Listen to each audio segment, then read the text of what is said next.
بزرگش چون باغ سلطنتی پاریس کرده میشه حتی میبینینش دوباره بازسازی شده و غوغا داره که نه هنوز مو هتل‌های بزرگ و زیبای کابل در چهار راهی هست. میریم دیگه ما طرف روز آمدیم همین فرنگ شروع شده هم یا نه دیگه بریم با پیش دوستا سرک بگذاریم همچنان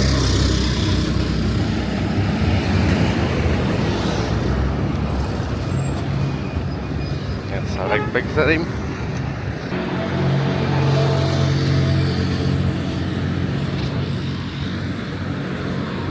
این طرف ماریا دانشمند تدریسی رفتون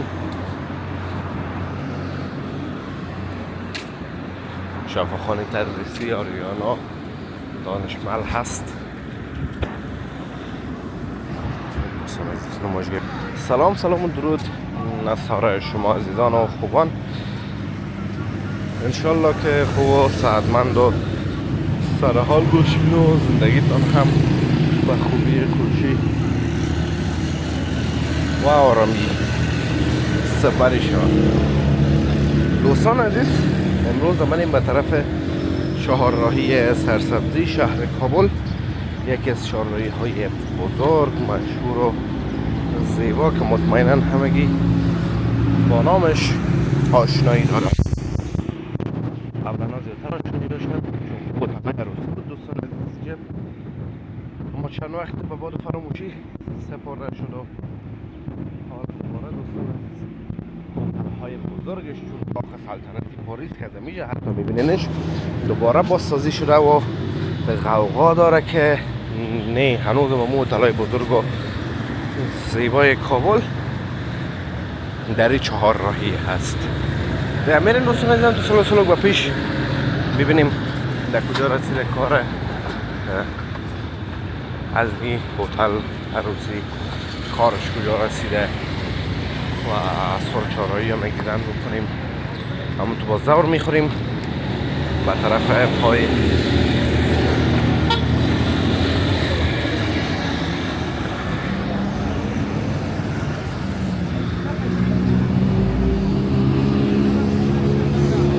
از همینجا اون طرف سرک بگذاریم دوستان عزیز بهتر از چون اون طرف هست دیگه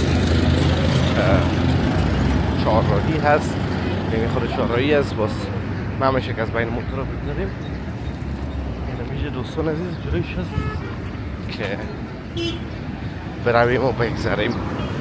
این هم از چهارراهی سرسبزی شهر کابل دوستان عزیز که رو برو میره به طرف لب جر سرک میدان هوایی دوستان عزیز. این سرک که ما میاییم این سرک میره به طرف چهارراهی مارکت، سرک پایینیش وصل میشه با سرک سرای شمالی. این سرکی که در روبروی ما هست و سرک اون طرف شم میره طرف پروژه تیمنی یا هم چهارراهی ناصر خسرو بلخی. هتل‌های عروسی دیگه دوستا خودتون در تصویر میبینید که کار باغ سلطنتی پاریس هم تقریبا تمام است. همون نمیفهم که چه وقت با بهره برداری میسپارنش یا فعالیت خود آغاز میکنن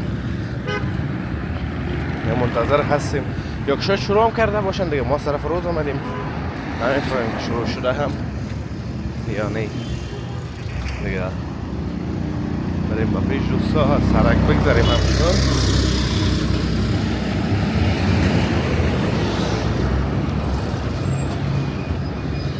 سرک بگذاریم. یکیش دوستان از شما پاریس هست و یکیش هم باغ سلطنتی پاریس، هر دوش پاریس هست. این طرف هم یک تالار عروسی دیگه از دوستان عزیز به نام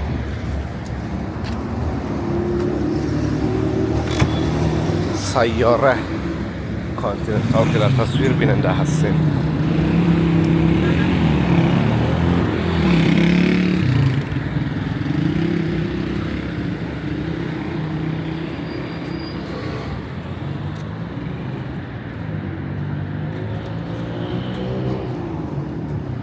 نه از دوستان عزیز کار ازیه تمام نشده و هنوز خلطه های گچ و سمت در داخلش هست. فعالیت شروع نشده. سیاره کانتیننتال.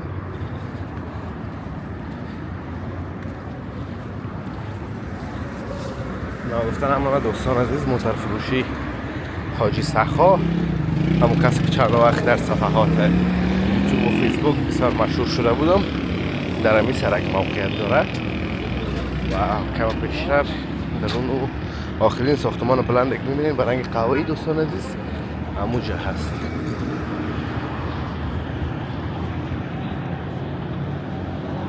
این ساختمان هم نمیخوام دوستان عزیز چرا شیشه های شکسته، بازسازی میشه داخلش فکر کنم. شیشه هایش باز است، داخلش هنوز خشت است، همون بازسازی میشه.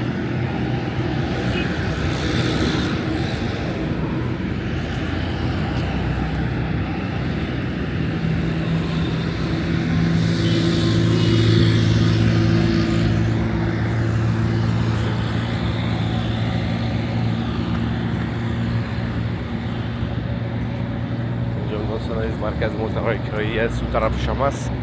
مرکز نوشته میکنن دیگه دوستان عزیز. خب موتورهای کرایه از هر کس هر جایی که جور میکنن یک مرکز به خود دارن دیگه.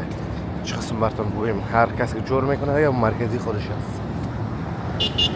موتورهای الکس 570 600 فورونر و از قبایل در اینجا پیدا میشه.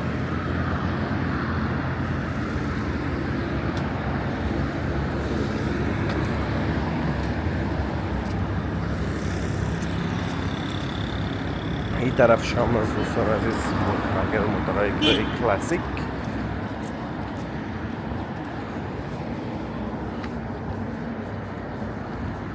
اینجا دیگه دوستان عزیز پیش از زیر قربان نقاش بود دیگه، یعنی منظوری که گاو گوسفند میفروختن حالا هم هست، اما یک ذره بیشتر هست دوستان عزیز.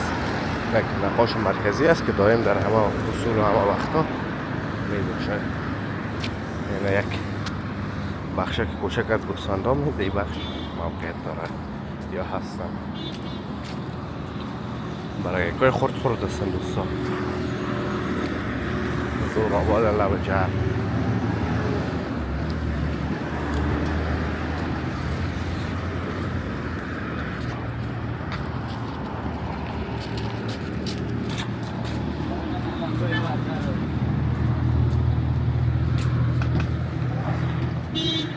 اونی دوستان عزیز پانتون طبی افغان سرویس شفاخانه افغان سرویس هست و اون ساختمان هم دوستان عزیز درم پایینش موتور فروشی حاجی سخا هست، نمایشگاه موتور فروشی سخا.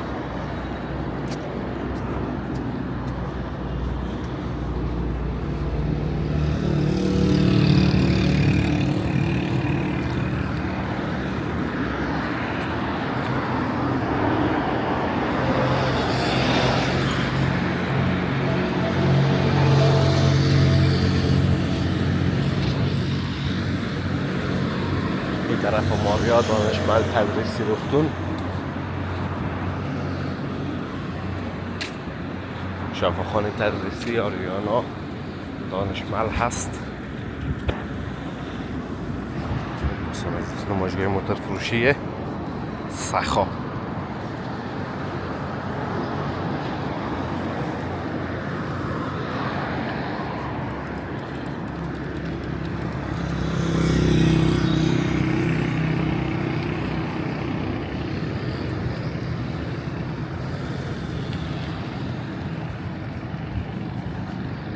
اینجا دوستان عزیز اون مرکز نقاش هست. کار و قدر مردم نیست که اون طرف هم از دوستان عزیز نقاش اون طرف هم هست.